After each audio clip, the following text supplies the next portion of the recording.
Hello. My name is Aniruddha. On this channel, I share with you my love for watercolor, wildlife, and urban sketching.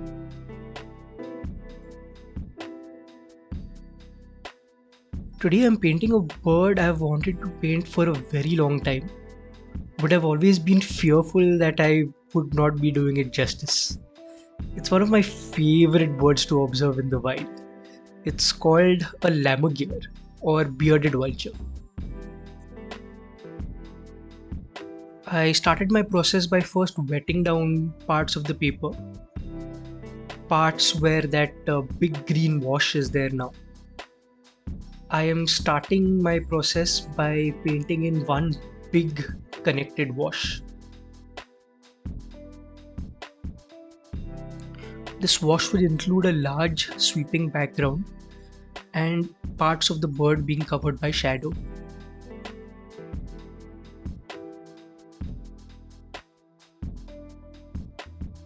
As I'd mentioned in my previous video, starting with the shadow areas isn't a very orthodox approach when painting with watercolor.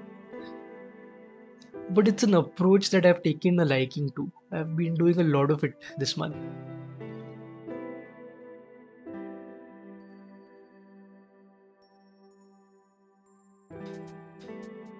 Speed is of the essence when painting such big sweeping washes. You need to keep the wet area connected across all the colors, and you also need to be mindful that you're getting the edges of the shape you're painting right. Even at this stage, the edges of the shape in that neck area are beginning to hint at the feather pattern of our bearded vulture.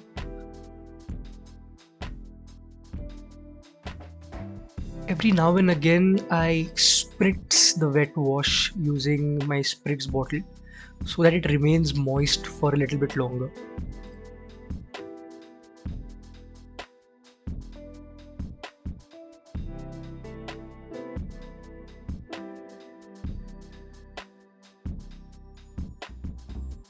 As this is the shadow area, I need to be mindful of how bright the color is. The bright orange or the brightest orange will be used in the next layer. In this layer, I need to keep my color a little bit muted.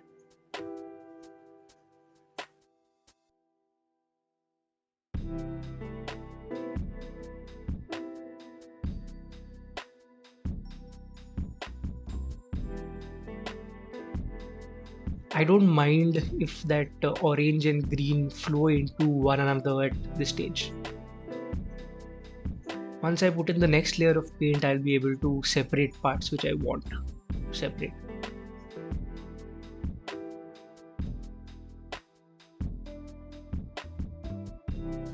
Also notice how I use that grass to negatively paint the leg of the vulture, the leg where the light is falling.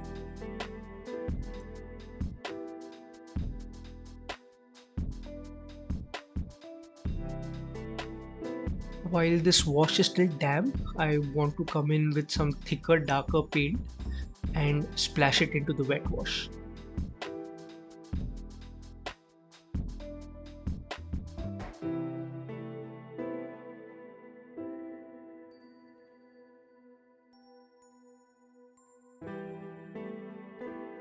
Since it's such a large, intimidating looking raptor, there are a lot of stories across its range about how ferocious it can be. But these are all untrue.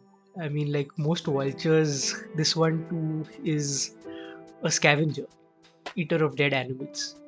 But unlike most vultures, this guy specializes in breaking the bones of animals and eating the marrow.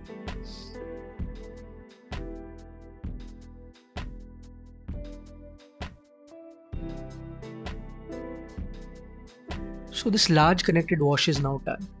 I can switch my focus to working on smaller areas now. First, I'll turn my attention to his neck. Unfortunately, I didn't record most of this section. The only parts that I did record are the finishing stages where I'm adding darker paint to the feathers that are running right down the center of his neck.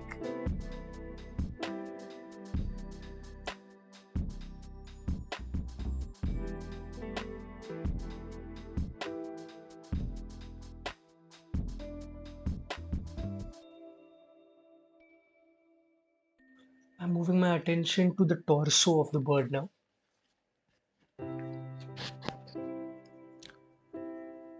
Notice that I'm using a lighter and brighter shade of orange.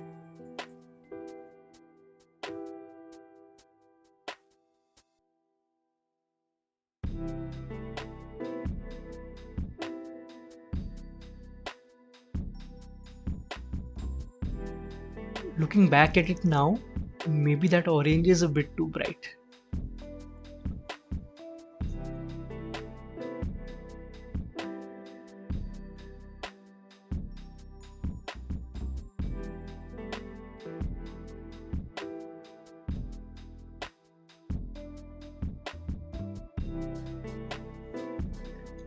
I'm going to work wet in wet now to give more definition to the bird's torso.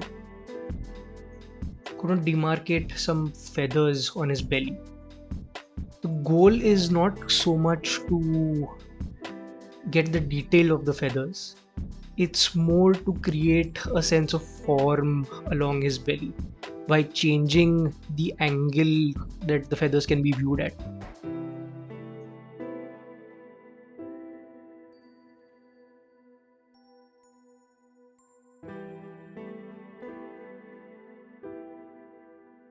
I'm also going to start putting in some of his darker feathers, wet in wet. Working wet in wet like this gives you a soft feathery edge where you put in the dark pigment, and this effect is quite nice to depict areas covered by shadow.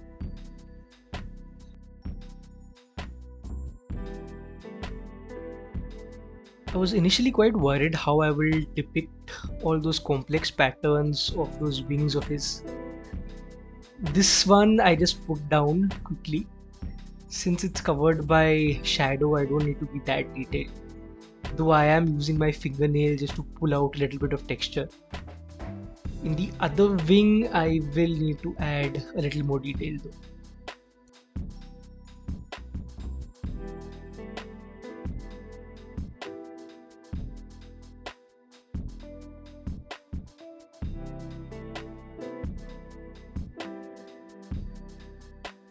Putting in the darkest darks now.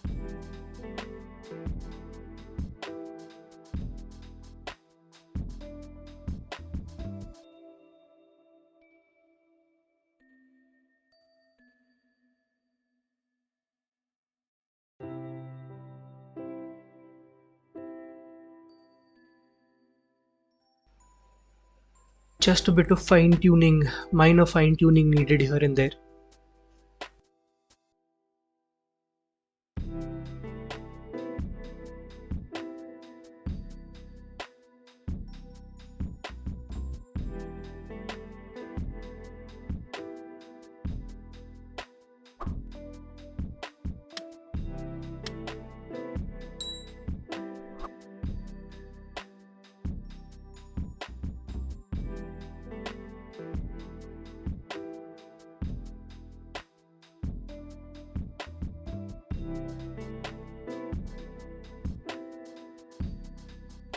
Now turning my attention to some of the darker feathers being hit by light.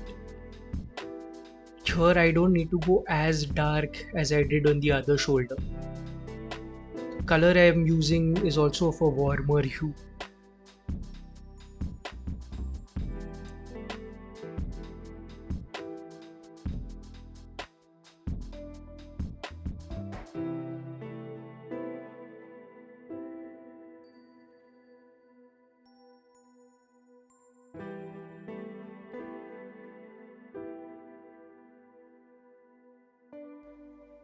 Initially, I didn't plan to apply more paint to the face section. But after taking a break and observing my bird carefully, I noticed that the shaded part on his face wasn't quite dark enough.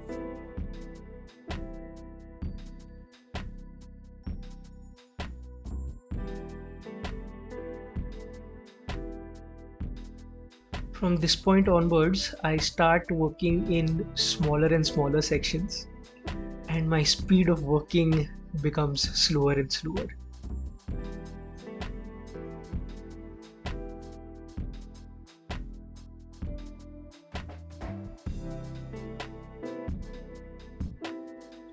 This wing was what I was most fearful of painting when I started this bearded vulture. If you observe it closely, it has some very intricate patterns. Now, it's almost impossible for me to replicate those patterns. What I'm trying to do is just create an impression that there are some patterns there, and I want to further create the impression that that particular wing is being struck by light.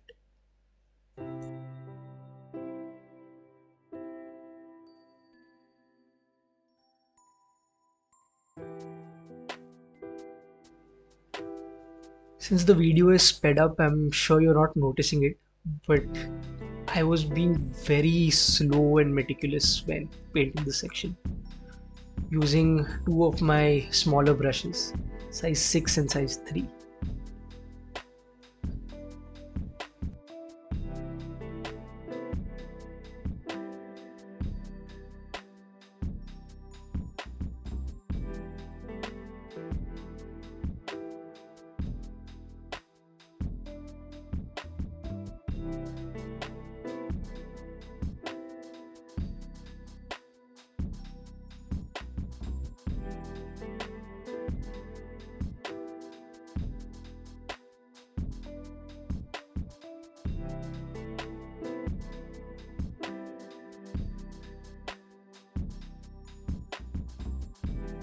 Back to our vulture's face, starting with his beak. I often say that a bird's beak and eye are what catch the viewer's eye first. Those are the two areas where I take the most amount of time and care. If I get those right, and if I get those believable, I have more freedom to be loose and splashy with the rest of my bird.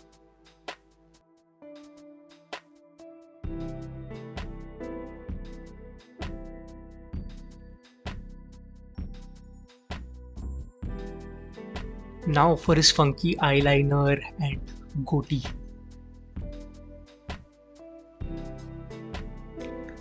Perhaps one of the reasons I like this vulture so much is because we share the same beard style.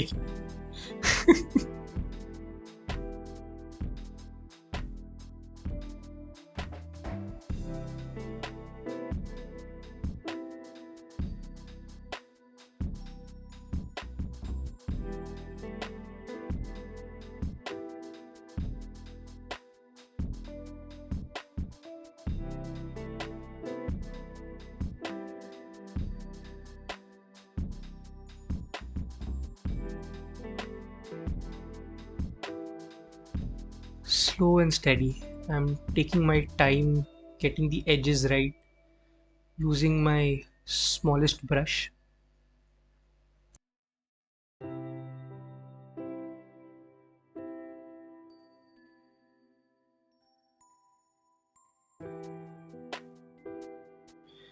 If you've made it so far into the video, why not give it a like and perhaps maybe even subscribe to my channel? It's your love and support that keeps me making more of these. I'm also a teacher on Skillshare. If you would like more in-depth classes on how to paint birds, accompanied by personal feedback, maybe you would like to check that out as well. There's a link in the description below that will give you access to one such class free of charge.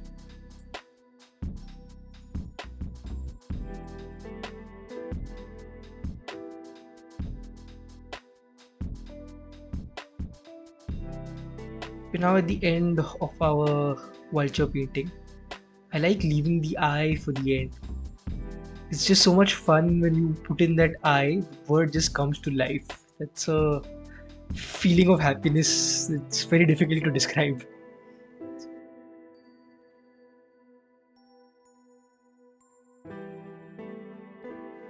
A small touch of white gouache for the highlight of his eye.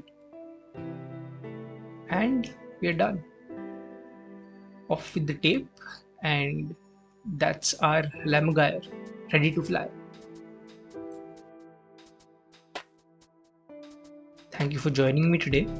If you enjoyed this video, I'm sure you'll also enjoy the videos just popped up to the right hand side of your screen.